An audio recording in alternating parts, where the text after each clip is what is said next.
Bismillahirrahmanirrahim. Assalamualaikum warahmatullahi wabarakatuh. Alhamdulillahirabbil alamin. Apa kabar kalian hari ini yang ada di sana, yang ada di rumahnya masing-masing? Semoga kalian selalu sehat-sehat saja dan semoga selalu dalam lindungan Allah Subhanahu wa taala. Amin ya rabbal alamin. Alhamdulillah, ini adalah pertemuan kita yang kesekian kalinya. Di mana minggu lalu kita sudah membahas tentang konflik, kemudian kekerasan dan perdamaian. Untuk hari ini kita akan membahas tentang pemetaan konflik. Nah, jadi apa sih itu pemetaan konflik? Menurutnya Simon Fisher, pemetaan konflik itu meliputi pihak-pihak yang berkonflik dan aspirasi dari berbagai pihak.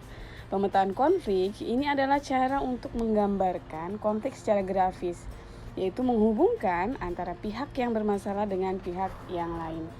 Nah, dalam sebuah pemetaan konflik begitu ya, dalam setiap masyarakat itu pasti akan berbeda. Ada masyarakat yang bisa jadi mereka akan menghasilkan pemetaan konflik yang sederhana begitu. Tapi ada juga masyarakat yang menghasilkan pemetaan konflik yang mungkin sedikit lebih rumit seperti itu. Nah, selanjutnya kita bahas tentang apa saja sih bentuk-bentuk dari konflik itu.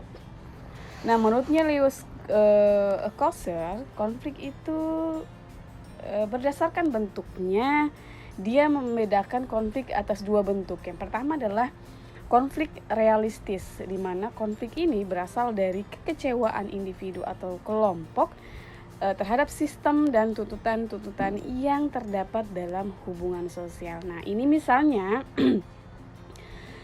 pada sebuah perusahaan gitu ya, kan dalam sebuah perusahaan itu pasti ada karyawan. Nah biasanya yang menjadi permasalahan dalam sebuah perusahaan itu adalah mungkin ada tuntutan dari si karyawan ini yang tidak sesuai dengan harapan mereka. Misalnya adalah gaji. Nah, ketika misalnya gaji mereka tidak sesuai dengan kerja mereka, itu biasanya mereka melakukan sebuah pemogokan untuk melawan manajemen dari perusahaan tersebut begitu. Nah, itu adalah sebuah konflik realistis karena mereka kecewa terhadap perusahaan yang tempat mereka kerja. Kemudian yang kedua adalah konflik non realistis.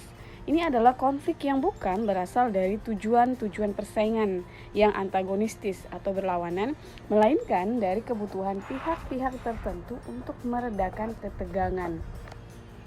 Nah, artinya bahwa kalau contohnya nih ya, dalam sebuah masyarakat tradisional, konflik non realistis ini mereka lakukan dengan cara balas dendamnya itu bukan secara langsung, tapi balas dendamnya itu lewat ilmu-ilmu gaib gitu ya, atau ilmu-ilmu santet lah seperti itu. Nah, itu adalah contoh bentuk dari konflik non realistis. Atau yang lainnya misalnya ada orang untuk mencari kambing hitam gitu ya dalam sebuah pekerjaan gitu, atau dia mencari orang untuk disalahkan padahal bukan orang itu yang salah tapi dia. Nah, seperti itu. Jadi itu ya bedanya konflik realistis dan konflik non realistis. Nah, ini adalah contoh yang tadi sudah saya jelaskan tentang konflik non realistis. Misalnya adalah si buruh menyalurkan aspirasinya dalam menuntut kenaikan upah melalui demonstrasi. Nah, inilah yang disebut dengan konflik realistis. Selanjutnya adalah pihak yang berkonflik. Nah, menurutnya Sujono Sukanto, dia membagi pihak-pihak yang berkonflik ini ada 5. Yang pertama adalah konflik pribadi. Konflik ini terjadi antara dua individu atau lebih karena perbedaan pandangan dan sebagainya. Simpelnya kalau konflik pribadi berarti antara satu individu dengan individu yang lain. Misalnya karena kasus rebut pacarnya si temannya, atau apalagi konflik ada temannya yang mencuri uangnya. Nah, itu adalah konflik pribadi gitu ya, karena masing-masing individu. Kemudian yang kedua adalah konflik rasial. Ini umumnya timbul akibat perbedaan ras seperti perbedaan ciri badan, kemudian kepentingan dan kebudayaan. Nah, kalau konflik ras ini biasanya terjadi dalam masyarakat yang salah satu rasnya itu menjadi kelompok yang mayoritas. Maksudnya mayoritas itu adalah kelompok yang banyak kelompoknya. Misalnya contohnya adalah konflik antara si kulit hitam dan si kulit putih. Ini sering sekali terjadi di luar negeri sana. Di salah satunya adalah di Afrika Selatan atau kayak di Amerika Serikat. Konflik-konflik rasial ini sering sekali terjadi sehingga menimbulkan biasanya menimbulkan korban seperti itu. Yang ketiga adalah konflik antara kelas-kelas sosial. Konflik ini umumnya itu karena disebabkan perbedaan kepentingan. Nah, misalnya adalah akibat perbedaan kepentingan antara si buruh dan si majikan. Nah, seperti yang saya sudah jelaskan tadi tentang konflik realistis, di mana ketika si buruh ini kepentingannya berbeda, kepentingannya untuk untuk meminta gaji yang sesuai dengan yang mereka inginkan, tapi malah tidak digubris atau dilakukan oleh si majikan, biasanya ini terjadi konflik-konflik kelas sosial. Selanjutnya adalah konflik politik. Nah, ini sering terjadi ya. Ini konflik ini terjadi akibat adanya perbedaan kepentingan atau tujuan-tujuan politis seseorang atau kelompok. Nah, contohnya ini misalnya konflik antar partai politik dalam sebuah negara gitu ya. Antara si partai politik A dan partai politik B, di mana mereka berusaha untuk bagaimana masyarakat itu memilih partai mereka. Nah, mereka biasanya melakukan segala cara. Itu adalah konflik politik. Kemudian yang terakhir adalah menurutnya Sujono Sukanto, yaitu konflik internasional. Berarti kalau konflik internasional kita berbicara konflik antar sebuah negara. Ini konflik terjadi karena perbedaan kepentingan yang kemudian berpengaruh pada kedaulatan negara. Kalau konflik internasional itu banyak sekali ya, misalnya konflik antara Israel dan Palestina, kemudian konflik antara Amerika dan Iran gitu. Nah, ini adalah salah satu contoh konflik internasional di mana wilayah perbatasan laut itu rawan terjadi konflik internasional. Misalnya adalah pencurian ikan dan pelanggaran wilayah oleh warga negara asing, sehingga membutuhkan penjagaan dan pengawasan ekstra. Nah, kalau kalian masih ingat gitu ya, waktu Ibu Susi Pujia Astuti menjadi Menteri Perikanan, beliau sering sekali menangkap perahu-perahu dari kapal-kapal dari luar negeri itu masuk di perbatasan Indonesia untuk mencuri ikan. Nah, itu adalah salah satu contoh konflik internasional. Nah, selanjutnya pihak-pihak yang berkonflik menurutnya Ursula Le Ler. Nah, yang pertama adalah konflik dengan orang tua sendiri. Nah, konflik ini itu muncul karena adanya ketidakserasian antara perilaku anak dan harapan orang tua.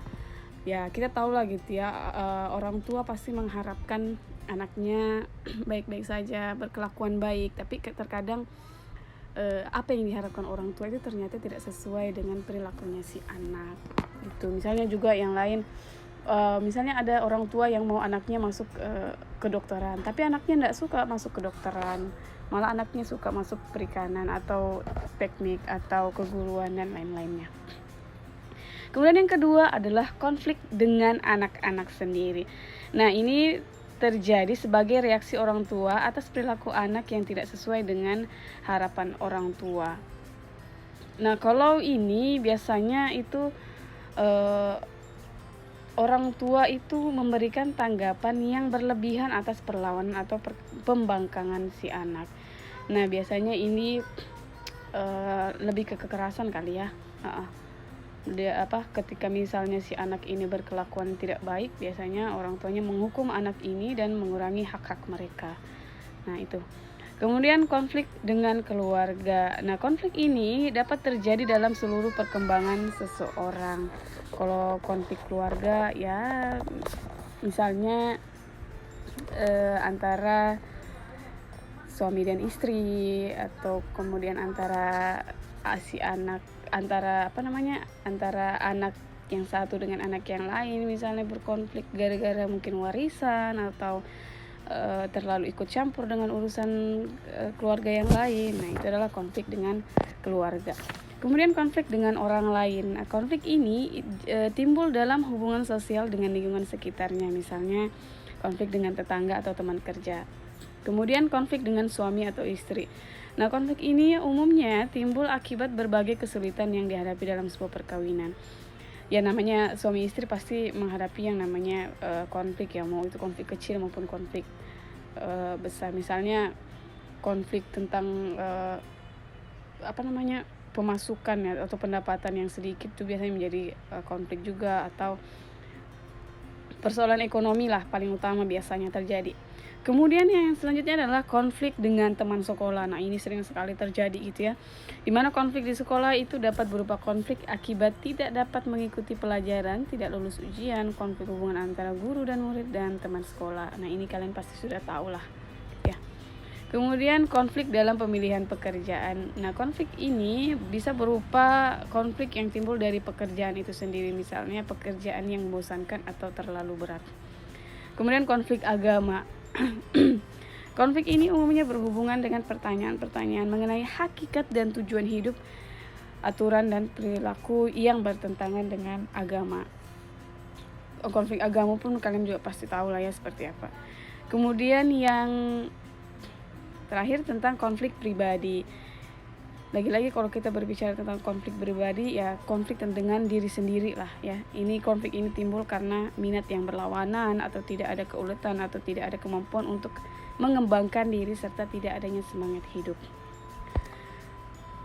Nah, ini adalah salah satu contoh konflik yang terjadi di sekolah. Ini adalah yang sering terjadi adalah perundungan atau bullying yang terjadi di sekolah. Nah, ini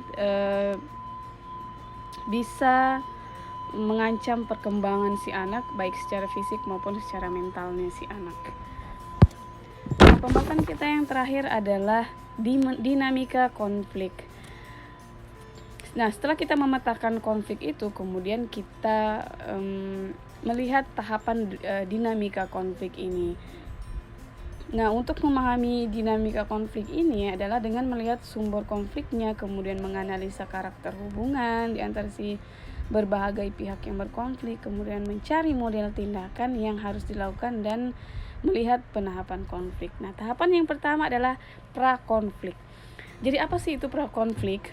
Prakonflik adalah adanya situasi ketidaksesuaian antara pihak satu dengan pihak yang lain. Jadi pra ini sebelum terjadinya konflik ya. Jadi baru terlihatlah benih-benih baru terlihatlah percikan-percikan konfliknya seperti itu. Kemudian yang kedua, tahapan kedua adalah konfrontasi. Nah, ini sudah mulai terbukanya suatu konflik. Misalnya dalam hal ini si pihak yang merasa ada masalah itu akan melakukan konfrontasi. Kemudian tahap ketiga adalah krisis. Nah, krisis ini adalah puncaknya terjadinya konflik atau pecahnya suatu konflik.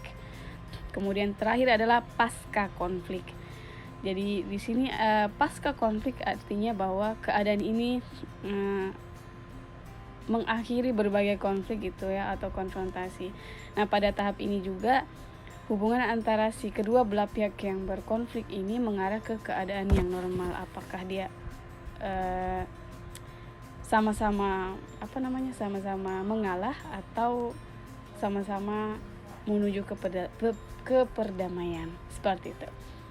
Oke, baiklah, sampai sini dulu materi yang kita bahas untuk hari ini. Jika kurang dimengerti silahkan bertanya. Tapi kalau tidak mau bertanya silahkan mencari referensi baik di buku atau referensi website atau jurnal atau apapun itu untuk menambah wawasan kalian tentang materi kita untuk hari ini. Terima kasih untuk hari ini.